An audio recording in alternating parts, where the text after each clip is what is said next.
Civil procedure code CPC 1908 का order 7 plaint से deal करता है, जो एक सिविल सूट में प्लेंटिफ द्वारा की गई लिखित शिकायत या आरोप है। यह ऑर्डर प्लेंट के कंटेंट्स और रिजेक्शन के बारे में बेसिक रूल्स बताता है। Detailed explanation of order 7 CPC. What is a plaint? एक प्लेंटिफ द्वारा एक सिविल सूट शुरू करने के लिए दाखिल किया गया स्टेटमेंट ऑफ क्लेम है। यह एक सिविल कोर्ट में लिटिगेशन का स्टार्टिंग पॉइंट है। Rule wise breakdown of order 7। नियम 1, प्लेंट में शामिल की जाने वाली खास बातें। एक प्लेंट में ये डिटेल्स होनी चाहिए। 1, कोर्ट का नाम। 2, वादी और प्रतिवादी का नाम, डिस्क्रिप्शन और जहां वो रहते हैं वो जगह। 3, वो फैक्ट्स जिनसे केस बना है। 4, कोर्ट का ज्यूरिसडिक्शन। 5, जो रिलीफ चाहिए। 6, ज्यूरिसडिक्शन और कोर्ट फीस के लिए सब्जेक्ट मैटर का वैल्यूएशन। 7, प्लेंटिफ के सिग्नेचर और वेरिफिकेशन। उदाहरण, एक मनी रिकवरी सूट में प्लेंट में यह लिखा होना चाहिए जितना अमाउंट ड्यू है, जिस तारीख को लोन दिया गया था, कि डिफेंडेंट पैसे वापस करने में फेल रहा। कोर्ट के पास पेक्यूनियरी और टेरिटोरियल ज्यूरिसडिक्शन है। अगर प्लेंटिफ को पैसे चाहिए तो एग्जैक्ट अमाउंट बतानी होगी। Example, plaintiff RS 5 00000 outstanding principal और RS 50 000 इंटरेस्ट के रूप में मांगता है। रूल 3, जहां सब्जेक्ट मैटर इमूवेबल प्रॉपर्टी है, प्लेंट में ये सब होना चाहिए। प्रॉपर्टी का डिस्क्रिप्शन जो उसे आइडेंटिफाई करने के लिए काफी हो, boundaries, survey number etcetera.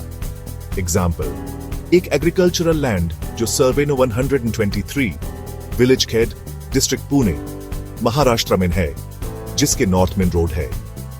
Rule 4, जब प्लेंटिफ रिप्रेजेंटेटिव के रूप में सूट फाइल करता है, जब दूसरों की तरफ से सूट फाइल करते हैं, जैसे ट्रस्ट, सोसाइटी, तो यह बताना और प्रूव करना होगा। रूल 5, डिफेंडेंट का इंटरेस्ट और लायबिलिटी। प्लेंट में डिफेंडेंट का सब्जेक्ट मैटर में इंटरेस्ट और उसकी लायबिलिटी की नेचर बतानी चाहिए। रूल 6, कोर्ट फी से छूट के आधार। अगर प्लेंटिफ कोर्ट फी से छूट मांगता है तो उसके आधार बताने होंगे। रूल 7, रिलीफ साफ साफ बताया जाए। जो भी रिलीफ मांगा गया है उसे साफ और अलग से बताना होगा। रूल 8, सिग्नेचर और वेरिफिकेशन। प्लेंट पर सिग्नेचर होने चाहिए और ऑर्डर 6 सीपीसी के रूल 14 और 15 के हिसाब से वेरीफाई होना चाहिए। रूल 11, प्लेंट को रिजेक्ट करना।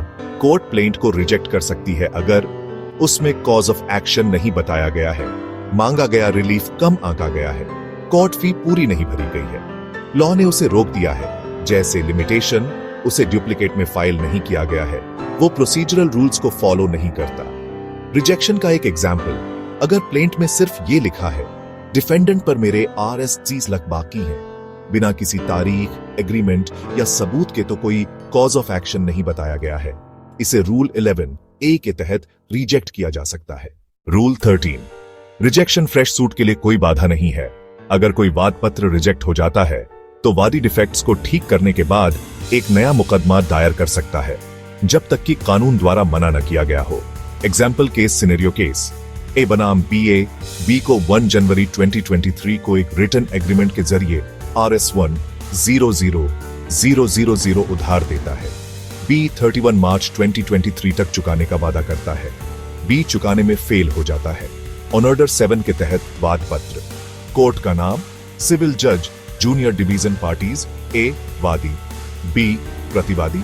कॉज ऑफ एक्शन, 1 जनवरी 2023 को लोन, 31 मार्च 2023 को डिफॉल्ट राहत का दावा, RS 1 00000 प्लस 12% इंटरेस्ट के लिए डिक्री कानून के अनुसार कोर्ट फीस का भुगतान किया गया। A द्वारा साइन और वेरीफाइड इंपोर्टेंट केस लॉज। अरिवंदंडन बनाम टीमडॉवी, सत्यपाल 1977। SC ने कहा कि कोर्ट्स को फरिवोलस या वेक्शियस वाद पत्रों को रिजेक्ट कर देना चाहिए। सलीम भाई बनाम महाराष्ट्र राज्य 2003, एक वाद पत्र को किसी भी स्टेज पर रिजेक्ट किया जा सकता है अगर वह कॉज ऑफ एक्शन का खुलासा करने में फेल हो जाए। Summary table rule subject purpose rule 1 वाद पत्र की सामग्री, शामिल किए जाने वाले जरूरी एलिमेंट्स को लिस्ट करता है। रूल 2, मनी सूट, सटीक मॉनेटरी क्लेम्स की जरूरत होती है। रूल 3, प्रॉपर्टी सूट्स, पूरे प्रॉपर्टी डिस्क्रिप्शन की जरूरत होती है। रूल 7, राहत, सभी राहतें साफ तौर पर बताई जानी चाहिए। रूल 11 वाद पत्र की अस्वीकृति उन ग्राउंड्स को लिस्ट करता है जिन पर वाद पत्र को रिजेक्ट किया जा सकता है।